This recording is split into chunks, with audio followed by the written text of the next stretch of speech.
하나님께서 오늘 우리에게 주신 말씀의 제목은 그것으로 충분합니다 라는 제목으로 말씀 나누겠습니다. 본문 말씀 에베소서 5장 7절로 9절 말씀 함께 공동하겠습니다. 시작. 그러므로 그들과 함께 하는 자가 되지 말라. 너희가 전에는 어둠이더니 이제는 주 안에서 빛이라. 빛의 자녀들처럼 행하라. 빛의 열매는 모든 착함과 의로움과 진실함에 있느니라. 아멘. 우리가 길거리를 다니다 보면 정말 험한 욕설을 아무렇지 않게 하거나 또는 아예 어른들이 옆에 있어도 주변에 어른들이 있어도 담배를 피우는 청소년들의 모습을 가끔 볼 때가 있습니다.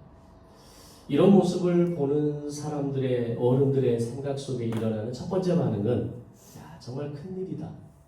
요즘 아이들은 정말 인성교육이 제대로 전혀 되어 있지 않다라는 말들을 하게 됩니다. 그러면 이 말을 우리가 조금 뒤집어서 생각을 해보면 그 말대로 정말 그 아이들이 교육이 부족해서 그런 것일까?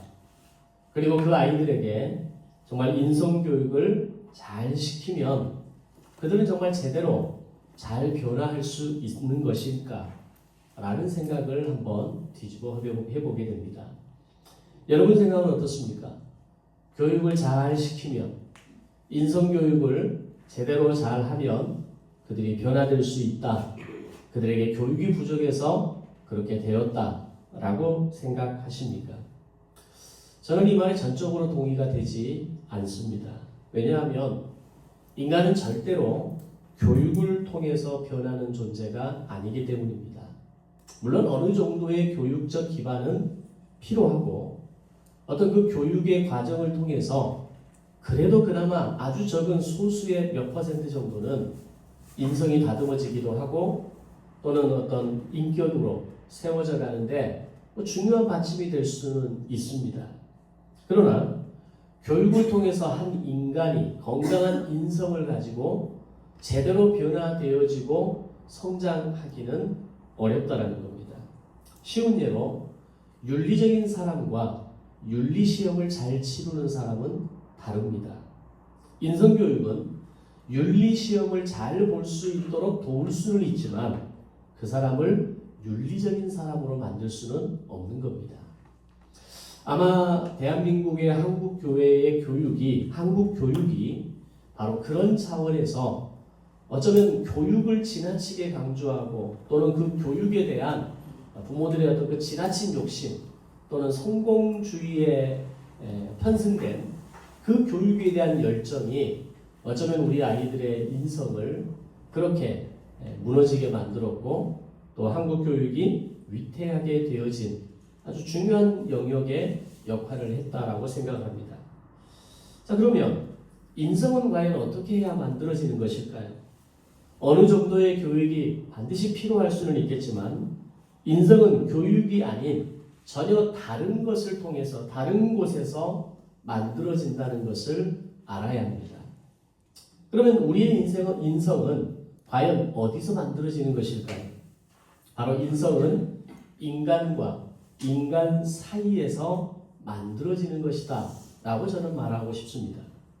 내가 누구를 만나고 어떤 사람과 함께 살아가고 내가 어떤 환경에서 성장하느냐에 따라서 한 인격의 인성은 성장할 수 있고 변화될 수 있다는 겁니다. 따라서 만약에 지금 여러분들이 여러분 자신을 생각해 보면서 내가 그래도 썩 괜찮은 인성을 내가 가지고 있다라고 생각하신다면 그것은 여러분들이 좋은 프로그램을 통해서 좋은 교육을 통해서 만들어진 것이 아니라 여러분들이 지금까지 인생을 살면서 만났던 좋은 사람들을 통해서 조금씩 그리고 마침내 오늘의 모습으로 다듬어지고 만들어졌다라는 것을 우리는 깨닫게 될 것입니다. 그렇다면 만약에 반대로 지금 내가 가지고 있는 인성이 내 마음에 별로 들지 않는다면 내 인성이 그다지 다듬어지지 않은 썩 괜찮은 것 같지 않은 인성이라고 한다면 그래서 나의 인성을 좀 더 건강하게 바꾸고 싶다면 어떻게 해야 될까요? 바로 지금 내가 만나고 있는 사람들을 바꿔야 합니다. 이런 말을 들어보셨습니까? 지금 나의 인성은 지금까지 내가 만난 사람들의 결과물이다. 이런 말이 있고요. 또는 지금 내가 만나는 사람들의 평균값이 바로 나다. 이렇게 말을 하기도 하고, 또는 지금 내가 만나는 사람들의 평균이 앞으로 내가 5년 후에 만나게 될 나의 모습이다. 뭐 이런 비슷한 이의들이 많이 있습니다. 이 말들이 공통적으로 의미하는 것은 내가 지금 누구를 만나고 있는가가 그만큼 중요하다는 겁니다. 그 만남이라고 하는 것은 단순히 회사 안에서 함께 직장 생활하고 함께 학교 생활에 있는 이 정도의 만남을 이야기하는 것은 아니라는 것은 아시겠죠.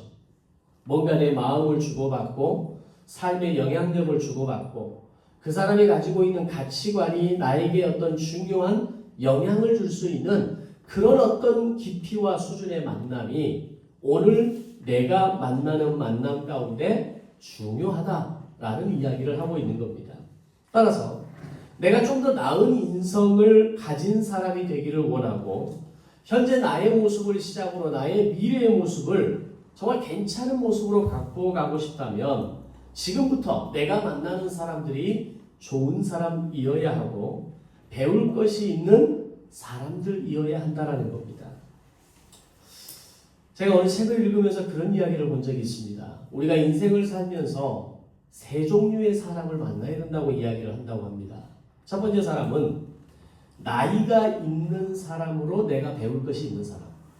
상대가 나보다 나이가 좀 더 있으면서 배울 것이 있는 사람이 첫 번째 내가 만나야 될 사람이고, 두 번째는 나이가 나보다 조금 어려도 내가 배울 것이 있는 사람. 그리고 세 번째는 나를 무조건 신뢰하고 믿어주고 기다려줄 수 있는 사람. 이 세 종류의 사람을 만나야 된다라는 책을 글귀를 읽어본 적이 있습니다. 상당히 동의가 됩니다. 오늘 말씀에서도 이야기하는 것처럼 아직 설교 내용으로 들어가지는 않았지만 오늘 우리가 누구를 만나야 되는가라고 했을 때 나보다 나이가 많거나 적거나 중요한 포인트는 내가 배울 것이 있는 사람을 만나야 한다는 겁니다.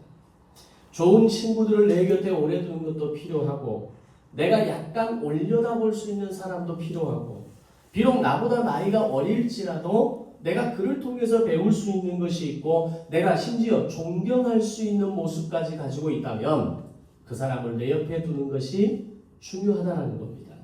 바로 그런 만남을 통해서 우리의 인성은 조금씩 점점 더 좋아지게 되는 겁니다. 자, 그런데 지금까지 말씀드린 내용들이 세상에서만 이야기하는 원리가 아니라 오늘 본문 7절에서도 이 말씀을 그대로 하고 있습니다. 그러므로 그들과 함께하는 자들이 되지 말라라고 말씀합니다. 여기서 말하는 그들은 누굴까요?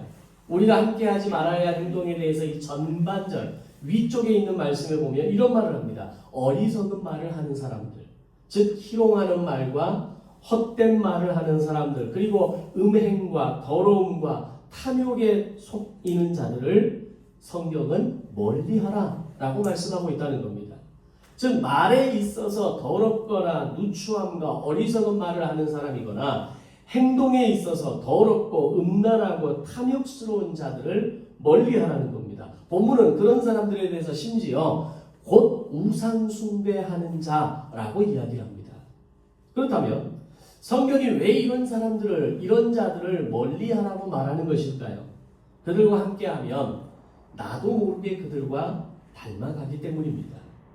원래 그런 사람이 아니었음에도 불구하고 그런 사람들과 말을 섞고 행동을 섞기 시작하면 어느새 나도 모르게 나의 언어와 행동이 그렇게 바뀌어 있는 걸 보게 되는 겁니다.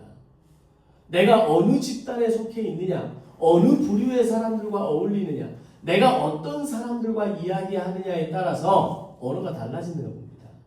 언어도 행동도 그렇게 닮아가게 되어 있는 겁니다. 사람이 참 이게 우리 본질 자체가 악하다는 게 어떤 거냐면요. 좋은 걸 담고 좋은 모습을 배우는 건 굉장히 느립니다. 그런데 안 좋은 것을 배우는 데는 정말 빠릅니다. 쉬운 예로 우리 아이들이 어렸을 때 자녀들이 학교를 가면서 제일 먼저 배워오는 게 뭡니까? 욕을 배워옵니다. 사랑하고 배우고 섬기고 배려하는 이런 모습을 배워오는 게 먼저가 아니라 학교 다니기 전에는 다른 친구들하고 어울리기 전에는 물론 내 자식이 착하고 그 자식들이 나쁘다고 이런 차원은 아닙니다. 어떻든 간에 내가 집에서 돌보고 어떤 내 삶의 바운더리에서 아이를 돌볼 때에는 그런 말을 사용하지 않았던 아이가 학교를 가서 다른 아이들을 만나면서 배워오는 첫 번째가 미움의 말들, 상대에 대한 욕설이나 무시하거나 질투와 시기의 마음을 가장 먼저 배워온다는 겁니다. 자, 그래서 오늘 본문에서 그런 그들과 함께하는 자들이 되지 말라라고 하는 것은 오늘 너희는 깨끗한 존재니까 너희는 그런 애들하고 놀면 안 돼 이런 차원을 말하는 게 아니라 오늘 내가 나의 인격과 인성이 성장하기 위해서는 내가 만나는 부류의 사람들을 조절하지 않으면 컨트롤하지 않으면 오늘 내가 내 삶의 그 바운더리를 정리하지 않으면 오늘 나 역시 연약한 존재임에도 불구하고 나는 더 악하고 내 안에 있는 그 좋지 않은 모습들을 닮아갈 수밖에 없다는 겁니다. 그래서 인생의 나이가 들면서 우리가 반드시 기억해야 될 것은 나이가 들면 들수록 좋은 배움의 과정이 있어야 됩니다. 상대가 나보다 나이가 많든 적든 배울 수 있는 사람 옆에 붙어 있어야 됩니다. 이게 왜 중요하냐면 많은 사람들이 나이가 들수록 익숙한 사람과 환경 속에 머무르려고 하는 기본적인 본능이라고 하는 게 있습니다. 이걸 조금 다른 개념으로 하고 회귀 본능이라고 이야기합니다. 그렇게 예전에는 정말 능동적이고 적극적이고 뭔가 삶의 도전적인 삶을 살았던 사람도 나이만 먹어가면 자꾸 움츠려드는 겁니다. 그리고 익숙한 사람을 만나려고 하고 익숙한 환경에 머무르려고 하고 익숙한 곳으로만 파고 들어가려고 하는 경향성이 있다는 겁니다. 심지어는 누군가 나를 가르치려 하는 느낌이 들 때는 불쾌감이 먼저 올라옵니다.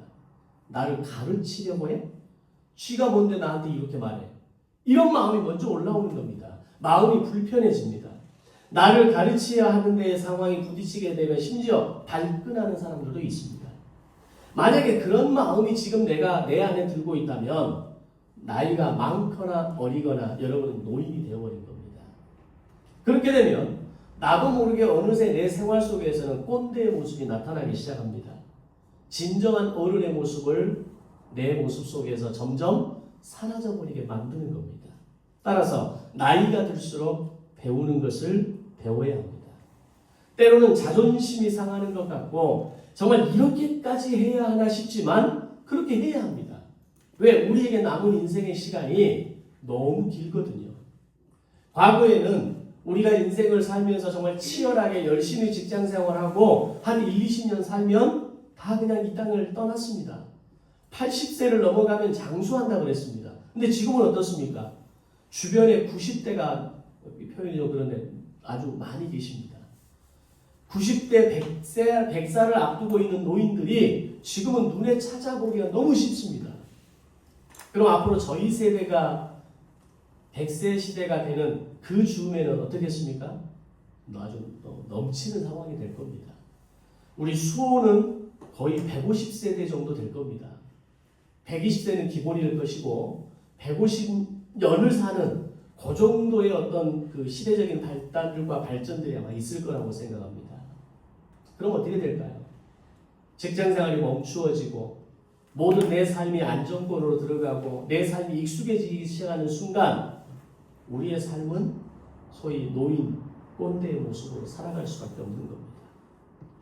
늘 하던 대로 하던 것을 깨트릴 수 있어야 되고 새롭게 도전할 수 있는 지혜와 용기가 우리에게 필요하다는 겁니다.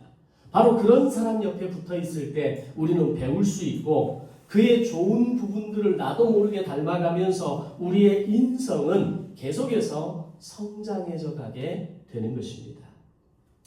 여러분들이 한 사람의 목회자를 만나고 그와 함께 예배를 드리면서 적어도 목회자의 설교를 귀담아 듣는 분들은 어느 정도 시간이 가면 그 설교자를 닮아갈 수밖에 없습니다.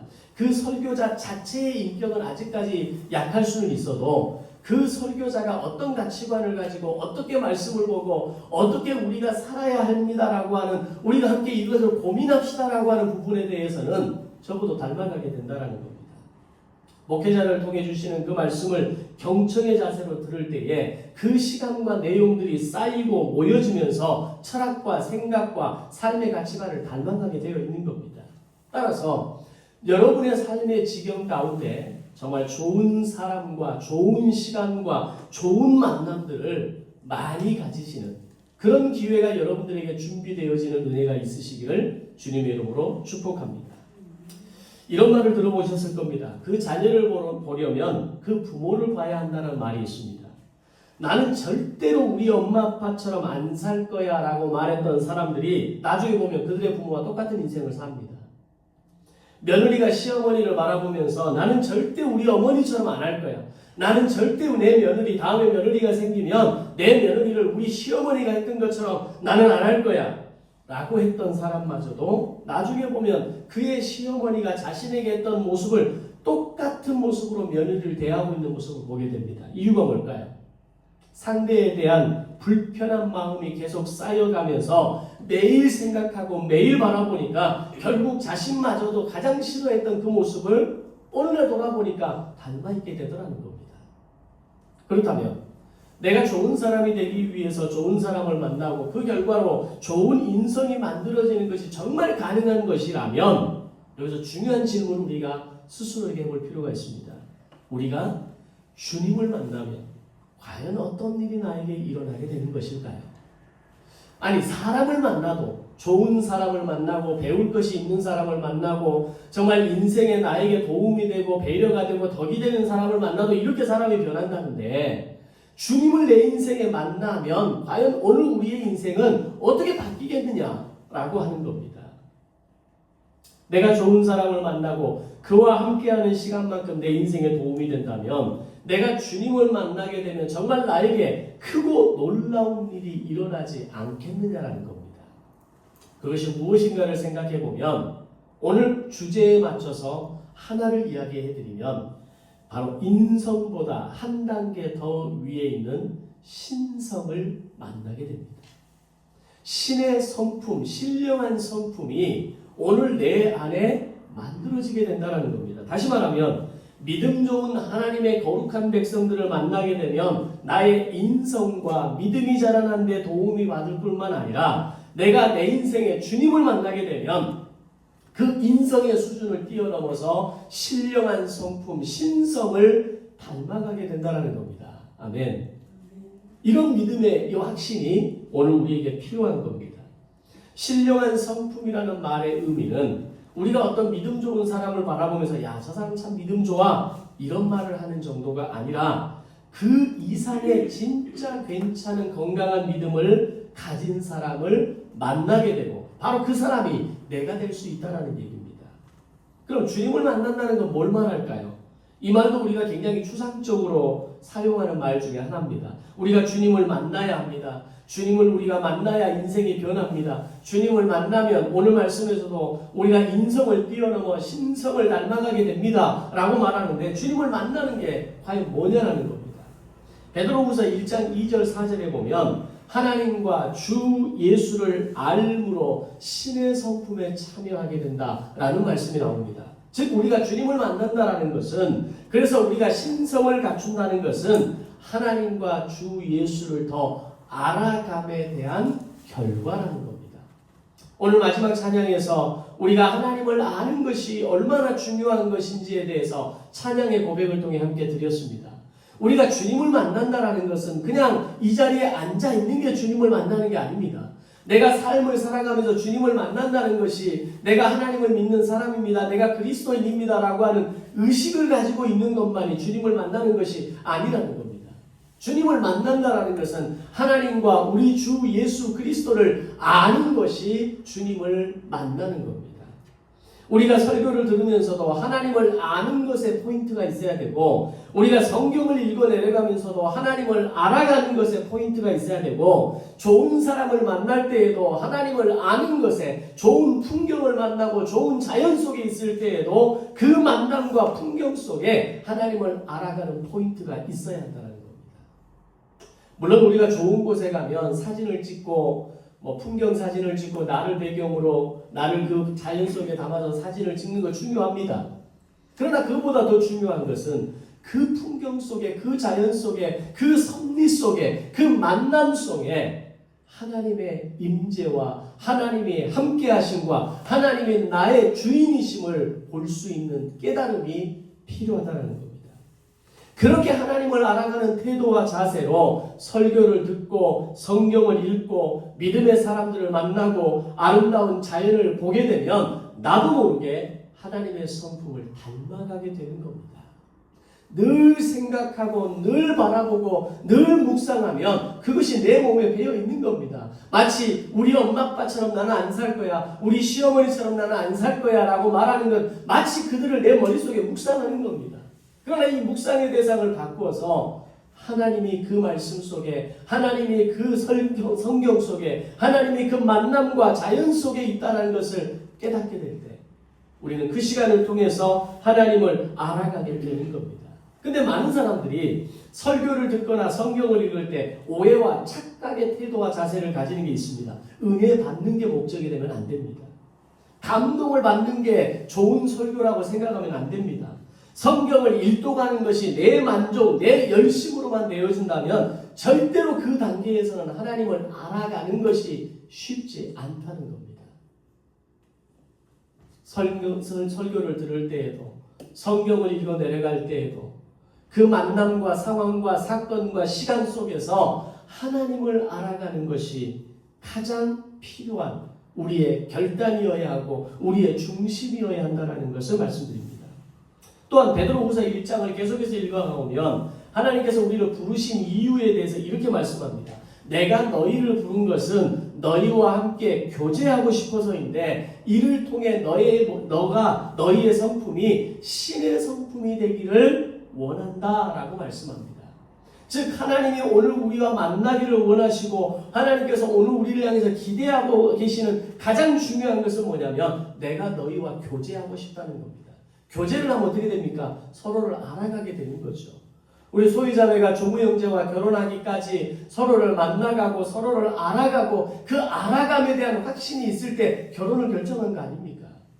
아무 확신도 없고 알아감도 없는데 내가 이 사람하고 결혼하겠다는 결정하는 사람은 없습니다. 설령 그렇게 결정했다 할지라도 그것은 불행한 결혼이 되는 겁니다. 그러나 알에 대한 그 욕구, 그 알에 대한 그 깨달음이 많아지면 많아질수록 깊어지고 두터워지고 그것을 통해서 우리가 얻는 복과 은혜가 더욱더 많아지게 되는 겁니다. 하나님은 오늘 우리를 통해서 내가 너와 교제하고 싶은데 이 교제를 통해서 너희의 성품이 나의 성품이 바꾸어지고 나의 성품이 되어지기를 바란다라고 말씀하고 있다는 겁니다. 하나님의 거룩한 백성들이 서로 연합되고 결합되고 교제할 때 우리는 날마다 신의 성품으로 빚어지고 닮아가게 되는 것입니다. 인생에서 좋은 사람들을 만나고 배울 것이 있는 사람을 만나고 존경할 수 있는 사람을 만나는 것도 중요하지만 믿음의 사람들에게 있어서 가장 중요하고 아름다운 복은 함께 연합되고 함께 결합되고 함께 교제할 수 있는 믿음의 동지들을 만나는 것, 그리고 그것을 통해서 하나님을 만나는 것이 가장 중요한 것이라는 것을 우리는 알아야 됩니다. 그런 의미에서 사도 바울은 오늘 본문을 통해서 우리에게 전하는 중요한 말씀이 사람을 가려서 만나라 라고 말씀하고 있는 겁니다. 그리고 8절에서 그 이유를 이렇게 설명합니다. 너희가 전에는 어둠이었지만 이제는 주 안에서 빛이다 라고 말씀합니다. 오늘 우리가 사람을 가려서 만나야 되는 중요한 이유는 전에는 그들과 함께 똑같은 어둠의 사람이었고 어둠 속에 있었지만 지금은 빛이 되었으니 빛은 절대로 어둠과 함께 있을 수 없기 때문입니다. 빛은 어둠과 공존할 수 없습니다. 빛의 크기만큼 어둠은 물러나는 것이 정상입니다. 이 말을 다른 말로 하면 여러분의 신분이 바뀌었다는 겁니다. 전에는 어둠의 자녀로 살았지만 지금은 빛의 자녀가 되었기에 어둠의 존재들과 더 이상 함께할 수 없는 겁니다. 이 말은 다른 말로 하면 어둠이 있는 곳에 가면 그 자리가 어색해져야 됩니다. 어둠의 모습이 있는 곳에 가면 그 자리가 불편해지는 것이 정상입니다. 그런데 오늘 우리가 신앙을 가지고 있음에도 불구하고 어둠이 있는 곳에 갔는데 아무렇지 않다? 어둠의 모습이 있는 곳에 갔는데 전혀 불편하지 않다? 그건 어쩌면 오늘 나의 신분에 있어서 다시 돌아봐야 합니다. 빛의 사람은 어둠에 있을 수가 없습니다. 어둠의 모습으로 살 수가 없습니다. 어둠의 모습이 문화가 있는 곳에 가면 불편해지고 어색해지고 그 자리를 조금이라도 빨리 떠나고 싶은 것이 정상입니다. 그래서 바울은 정말 자신 있게 당당하게 너희는 사람을 가려서 만나라 라고 우리에게 말씀하고 있는 겁니다. 그러면 우리는 이렇게 주님께 고백할 수 있어야 됩니다. 주님, 저는 예전에 어둠의 자녀였지만 이제는 빛의 자녀입니다. 이제는 빛의 자녀처럼 살아갈 수 있게 해주세요 라는 고백을 드릴 수 있어야 되지 않겠습니까?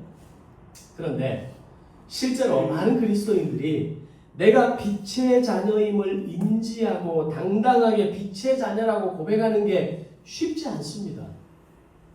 아마 여러분 가운데에서도 기도하면서 또는 하나님과 어떤 대화나 어떤 그 시간 속에서 하나님 나는 빛의 자녀입니다. 이제는 빛의 자녀처럼 당당하게 살겠습니다. 나를 빛의 자녀로 불러주셔서 감사합니다. 이런 고백을 쉽게 하시는 분 계십니까? 잘 안 됩니다. 왜냐하면 양심에 찔리는 게 있기 때문입니다.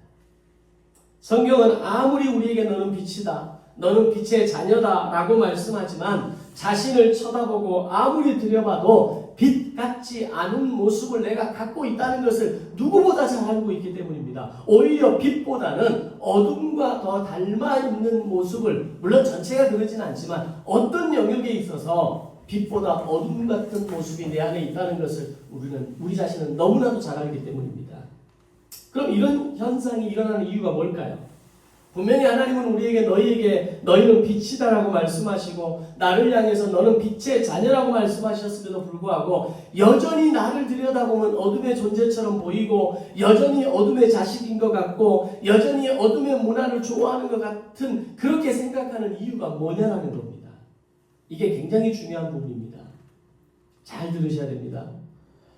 하나님이 너를 향해서 너는 빛이다, 너는 나의 자녀이고 빛의 자녀라고 말씀함에도 불구하고 여전히 내가 어둠으로 보이고 여전히 내가 부족하게 보이고 여전히 내가 부끄럽게 보이는 이유, 그것은 나의 믿음이 건강한 신학의 기반 위에 세워진 신앙이 아니기 때문입니다.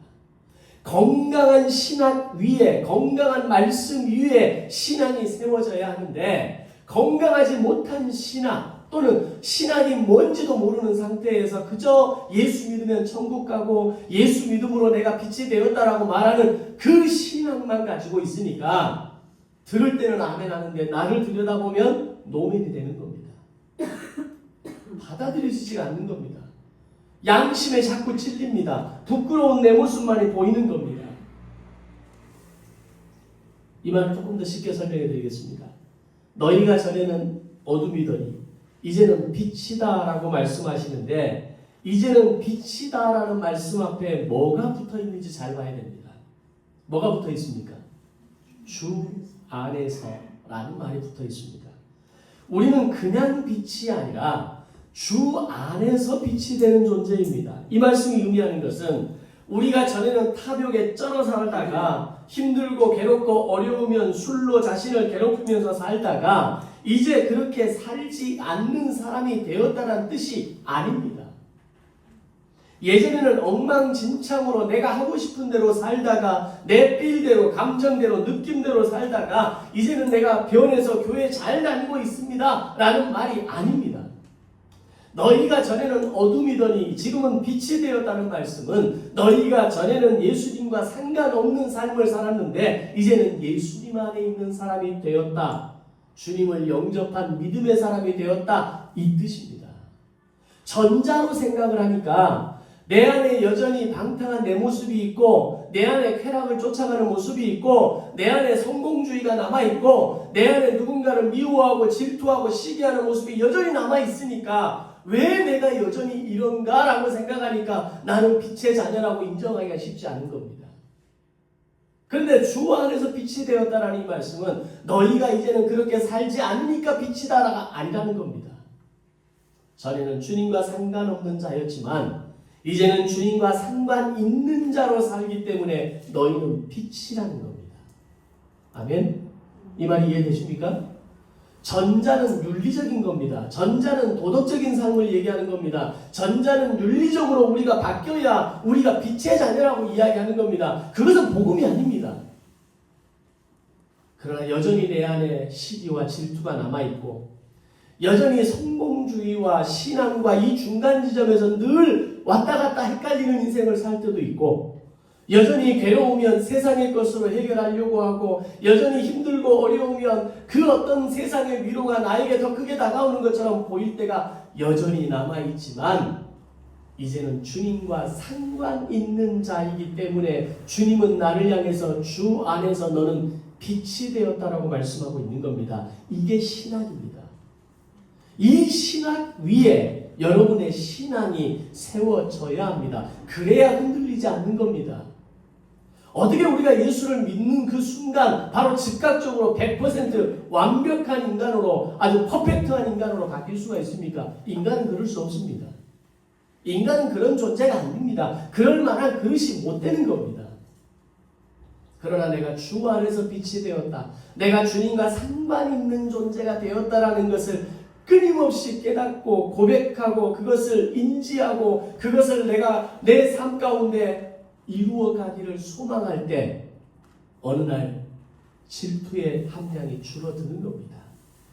시기와 미움의 함량이 줄어들면서 거기에 줄어드는 것만으로 끝나지 않습니다. 반드시 뭔가가 채워집니다. 사랑이 채워지는 것이고 배려가 채워지는 것이고 함께함이 채워지는 것이고 어둠이 물러가면 반드시 어둠이 물러간 자리에는 빛이 들어오는 겁니다. 그렇게 우리는 인성과 신성의 모습으로 다듬어져 가게 되는 것입니다.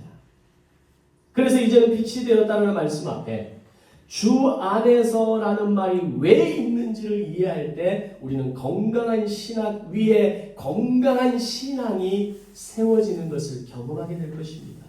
이걸 깨닫지 못하면 늘 자신을 저주합니다. 늘 자신에 대해서 불편합니다. 왜 내가 이것밖에 안 되나? 내가 이러고도 내가 이 하나님을 믿는 사람인가? 내가 이 정도로밖에 안 되는가? 심지어는 다른 사람에게 화살이 갑니다. 네가 예수 믿는다면서도 그렇게 행동하냐? 네가 예수 믿는다고 하면서 여전히 그런 말을 하냐? 우리는 그런 말을 하는 존재입니다. 그 정도 수준밖에 안 되는 겁니다. 그런데 주님께서 주 안에서 나를 빛의 자녀로 불러주신 겁니다. 그래서 우리는 가능성이 있는 겁니다. 요한복음 3장 19절 말씀을 보면 빛이 세상에 왔으되 사람들이 자기 행위가 악함으로 빛보다 어둠을 더 사랑했다 라는 말씀이 나옵니다. 빛이 세상에 왔다고 합니다. 그 빛이 누굽니까? 예수 그리스도십니다. 엄밀히 따지면 빛은 예수님 한 분뿐입니다. 어느 누구도 빛이 될 수 없습니다. 이만희, 정명석이 자신을 구원자라고 이야기합니다. 이 말은 자신들이 빛이라고 말하는 것과 같은 말입니다. 절대로 그들은 빛이 될 수 없습니다. 그들은 죄악의 결정체이고 많은 사람들을 실종하게 하는 사람들이고 그들의 죄를 하나님은 반드시 물으실 것이고 책임을 지게 하실 겁니다. 이 땅에서 법의 재판을 받고 제이메스 같은 경우는 지금 감옥에 갇혀 있죠. 그거로 끝나지 않는다는 겁니다. 왜? 빛이 아닌 자들이 빛이라고 스스로 주장하고 그들이 스스로를 구원자라고 이야기하는 것은 가장 무서운 죄라는 걸 알아야 됩니다. 참 빛이신 분은 예수님 한 분뿐입니다. 근데 이상합니다. 성경은 왜 우리에게 너희는 빛이라고 말씀하시는 걸까요? 분명히 빛은 예수님 한 분뿐이라고 요한복음 말씀하고 있고 오늘 우리가 예수님이 빛이라고 하는 것에 대해서 아무도 부정하지 않습니다. 그런데 그 빛이신 예수님께서 나를 향해서 빛이라고 말씀하신 이유가 뭐냐라는 겁니다. 우리는 그 빛과 연결되어 있기 때문입니다. 상관되어 있기 때문입니다. 전구 하나만 있어서는 절대로 불이 켜지지 않습니다.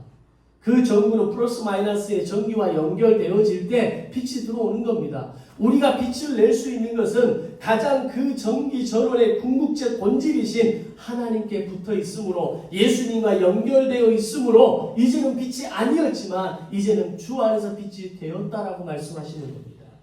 우리가 빛과 연결되고 결합되어 있고 그 빛이 내 안에 들어와 있기 때문에 이제는 주 안에서 빛이라라고 말씀하시는 겁니다.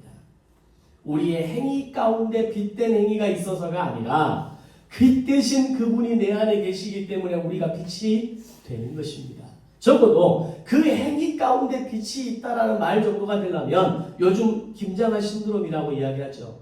김장하 선생님 같은 정도는 돼야 그 빛이 그 행동이 그 행위가 그나마 빛이 있는 겁니다. 그러나 그 빛마저도 완벽한 빛이 될 수 없는 겁니다.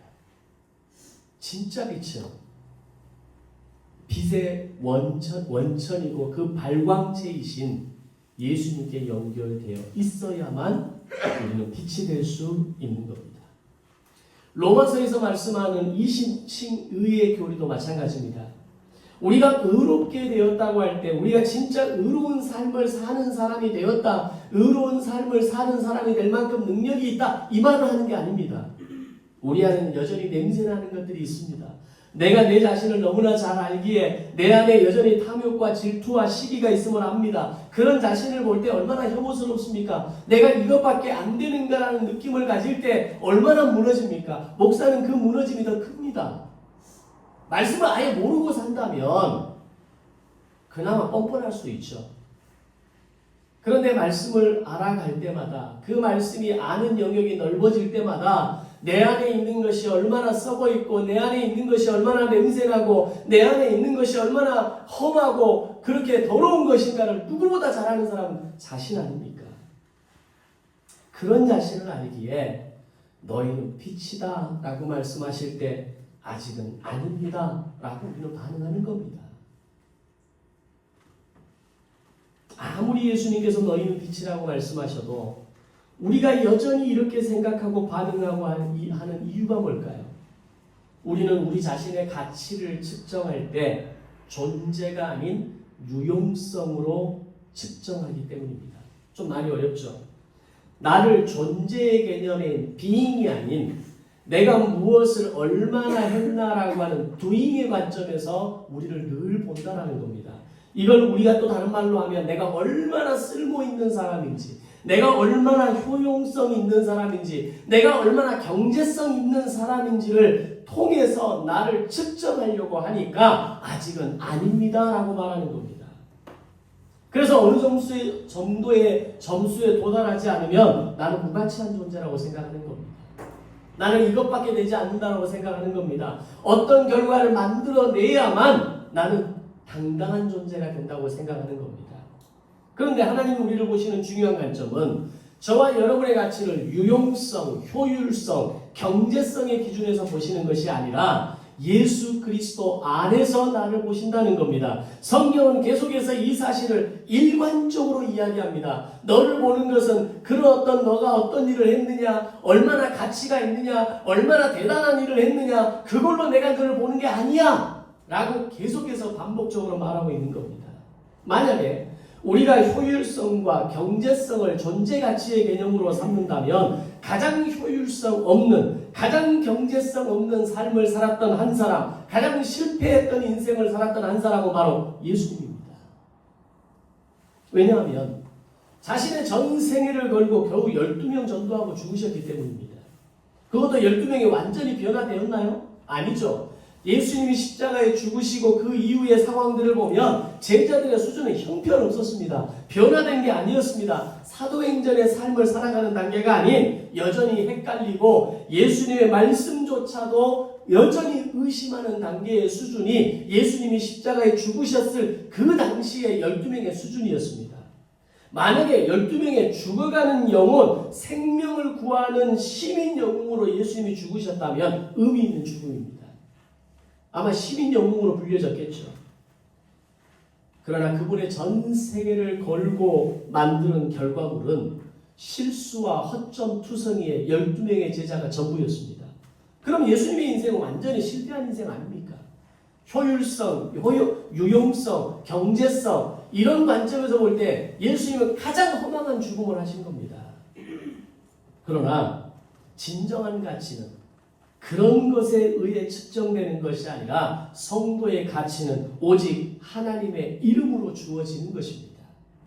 우리가 반드시 끊어내야 되는 것은 자꾸 내 안에서 어떤 유용성을 찾고 효율성을 찾고 쓸만한 뭔가를 찾아서 나의 가치를 인정하려고 하는 우리의 불신앙을 끊어내야 됩니다. 이게 진짜 불신앙입니다.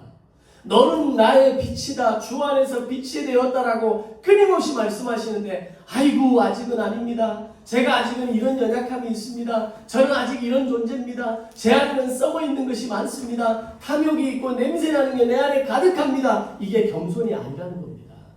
이게 불신앙입니다. 너는 이제는 주 안에서 빛이 되었다고 말씀하시는데 여전히 아닙니다라고 말하면 그건 가장 강력한 불신앙이 되는 겁니다.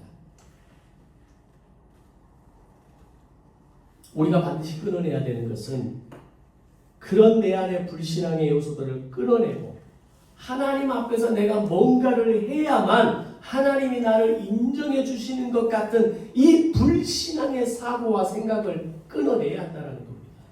이게 해결이 안 되면 평생 신앙생활을 해도 족쇄차고 신앙생활을 하는 겁니다. 내가 뭔가를 해야만 하나님이 나를 인정해 주신다는 그 생각 속에 평생 그렇게 허망한 인생을 사는 겁니다. 부모가 가장 기쁠 때가 언제입니까? 아무 조건 이유 없이 사랑하는 자녀들과 함께하는 시간이 가장 행복한 겁니다. 저희 딸들이 이번에 내려오면서 저희들이 오는 게 선물이라고 얘기를 하더라고요. 자기들이 오는 게 선물이래요. 우스갯소리로 얘기했고 또 그렇지만 끝까지 선물을 저희는 강조했지만 그러나 마음속에서는 동의합니다. 그 자체가 선물입니다. 뭔가를 해야만 자녀가 아니라 뭔가가 있어야만 관계가 있는 것이 아니라 그저 부모라는 이름으로 찾아올 줄 알고 만날 줄 알고 함께 즐거워할 줄 알고 그 안에서 기쁨을 누리는 것이 그게 진정한 관계라고 하는 겁니다. 진짜 나의 가치는 내가 주님을 위해서 뭔가 하고 있다가 아니라 하나님이 나를 통해서 하시는 일이 진짜 가치입니다. 만약 지금 저의 목회에 가치를 부여한다면 유용성, 효율성, 경제성으로 본다면 저는 성공하지 못한 목회자입니다. 아니 14년을 목회했는데 그 14년 목회 개척하고 목회한 결과가 지금 이 분량이라면 세상의 관점으로 보면 저는 실패한 것 아닙니까? 제 목회는 망한 겁니다. 세상의 관점으로 보면. 그러나 하나님이 나를 통해서 하시는 일로 본다면 저는 가치 있는 목회자입니다. 소수의 성도들이지만 매주 함께 말씀을 나눌 수 있고 제가 전하는 메시지에 귀를 기울이는 성도들이 있고 세상으로 나가서 지식과 지혜를 가르치고 또 그 가운데 크리스천 마인드를 가르치는 나를 통해서 하시는 일이 있기에 저는 가치 있는 존재가 되는 겁니다. 오늘 본문의 표현을 한다면 저는 빛의 존재가 되는 겁니다. 자꾸 여러분 자신을 유용성, 효율성, 경제성으로 보려고 하지 마십시오. 그렇게 보는 거 절대 겸손 아닙니다. 사실은 그게 가장 무서운 불신앙이라는 것을 알아야 합니다. 내가 주님을 위해서 한 일이 아니라 주님이 나를 위해 하신 일이 무엇인가를 보는 것, 그게 진짜 믿음입니다. 누가복음 10장을 보면 예수님께서 제자들에게 이런 말씀하십니다. 귀신들이 너희에게 항복하는 것을 기뻐하지 말고 너희 이름이 하늘 생명책에 기록된 것을 기뻐하라 라고 말씀합니다. 이게 뭘 말씀하는 걸까요? 제자들이 세상으로 나아가서 복음 사역을 감당할 때 실제로 자신들의 사역 속에서 자신들의 명령으로 귀신이 떠나갈 때 얼마나 뿌듯하고 자랑스러웠을까요? 병든 사람들이 자신이 손을 얹고 기도할 때 병이 낫고 자리를 털고 일어날 때 얼마나 당당하고 자신감이 있었겠습니까? 아마 예수님께 달려와서 예수님 이런 일이 나에게 있었습니다. 이런 얘기를 하지 않았겠습니까? 그때 뭐라고 하시냐? 너 귀신이 너희에게 항복하는 것을 기뻐하지 말고 너희 이름이 하늘 생명책에 기록되는 걸 기뻐해라. 예수님이 제자들에게 찬물을 끼얹으시는 걸까요? 야, 그런 거 가지고 기뻐하면 안 돼. 겸손해야 돼. 이런 얘기 하시기 위해서 이 말씀을 하셨을까요? 너희가 진짜 기뻐해야 될 것은 그런 것이 아니라 너희 이름이 생명책에 기록되는 것, 즉 내가 주님과 올바르게 연결되고 결합되는 것을 기뻐하라는 말씀입니다. 주님과 내가 똑바로 연결되어 있고 주님이 언제든지 나를 사용할 수 있는 사람이 된 것을 기뻐하라는 것입니다. 그렇게 우리가 예수 그리스도와 바르게 연결되어 있고 결합되어 있으면 오늘 우리의 영혼과 삶에는 오늘 본문이 말하는 것처럼 빛의 자녀로 살아가게 되고 빛의 열매가 열리는 삶을 살게 된다라고 마지막은 이야기합니다. 그 빛의 열매는 뭐라고 말씀합니까? 9절 마지막 절 보면 모든 착함과 의로움과 진실함이라고 말씀합니다. 이것에 대해서 또 자세하게 이야기는 오늘 안 하겠습니다. 모든 착함과 의로움과 진실함이라는 빛의 열매가 오늘 우리의 인생을 아름다운 풍경으로 만들어줄 것이라고 말씀합니다. 우리가 과수를 보면서 가장 행복하고 가장 오지고 정말 가장 뿌듯할 때가 언제입니까? 열매가 가득하게 열렸을 때 아닙니까? 아무리 수종을 좋은 걸 갖다가 꽂아놨다 할지라도 열매가 맺히지 않으면 농부는 그 과수를 보면서 기뻐할 수가 없습니다. 태풍이 한번 오고 비가 한번 쏟아져서 열매가 다 땅으로 떨어질 때 농부의 가슴은 무너지는 겁니다. 그것처럼 오늘 우리가 진짜 하나님이 우리를 위해서 우리를 기다리면서 우리를 기뻐하시는 것은 오늘 우리가 빛의 자녀로 살아가면서 빛의 열매를 맺는 것을 기대하시는 겁니다. 그 열매가 착함과 의로움과 진실함이라고 하는 겁니다. 이제 우리가 붙잡고 살아야 할 것은 내 안에 어떤 의로움이 있느냐, 내 안에 빛이 될 만한 어떤 행함이 있느냐가 아닌 내가 그리스도 안에 연결되어 있는가를 볼 수 있어야 됩니다. 잘 연결되어 있는가를 확인할 수 있는 게 뭡니까? 열매죠. 아무리 가지가 나무에 잘 붙어있고 아무리 화려한 잎사귀를 잔뜩 내고 있다 할지라도 가지가 제대로 붙어있지 않는 증거, 그 가지가 제대로 관계와 연결되어지고 결합되어진 관계가 아니라는 것을 증명하는 것은 열매 없는 가지입니다. 열매를 맺기 위해서 우리는 더 예수님을 깊이 알아가야 하고 오늘 그 방법으로 설교를 경청하고 성경을 꾸준히 읽어가고 그것을 통해서 하나님을 알아갈 때 건강한 신학이 만들어지면서 그 위에 건강한 신앙이 세워지는 은혜가 오늘 저와 여러분 가운데 함께 하시기를 바랍니다. 바로 그것이 그리스도께 붙어있는 신앙의 모습입니다. 나무에 붙어있기만 하면 그 가지는 계절에 따라 잎을 내고 꽃을 피고 열매를 맺어버릴 수밖에 없는 겁니다. 중요한 건 가지가 나무의 본체에 잘 붙어있는 겁니다. 오늘 제가 말씀의 제목을 그것으로 충분합니다 라고 말씀을 잡아왔습니다. 이유가 뭘까요? 주 안에서 빛이 되었다라는 이 말씀을 믿고 본체이신 예수 그리스도의 그 나무에 붙어있는 것만으로 연결되어지고 결합되어진 것만으로 충분하다는 겁니다. 그러면 어느 날 여러분들에게는 착함과 의로움과 진실함의 열매가 맺혀지게 될 것입니다. 오늘 이 열매들이 우리에게 맺혀져 가고 이 열매를 맺기 위해서 예수님께 깊이 붙어있는 삶을 살아가는 우리 모든 꿈이 있는 교회 성도들 되시기를 주님의 이름으로 축복합니다. 함께 기도하겠습니다.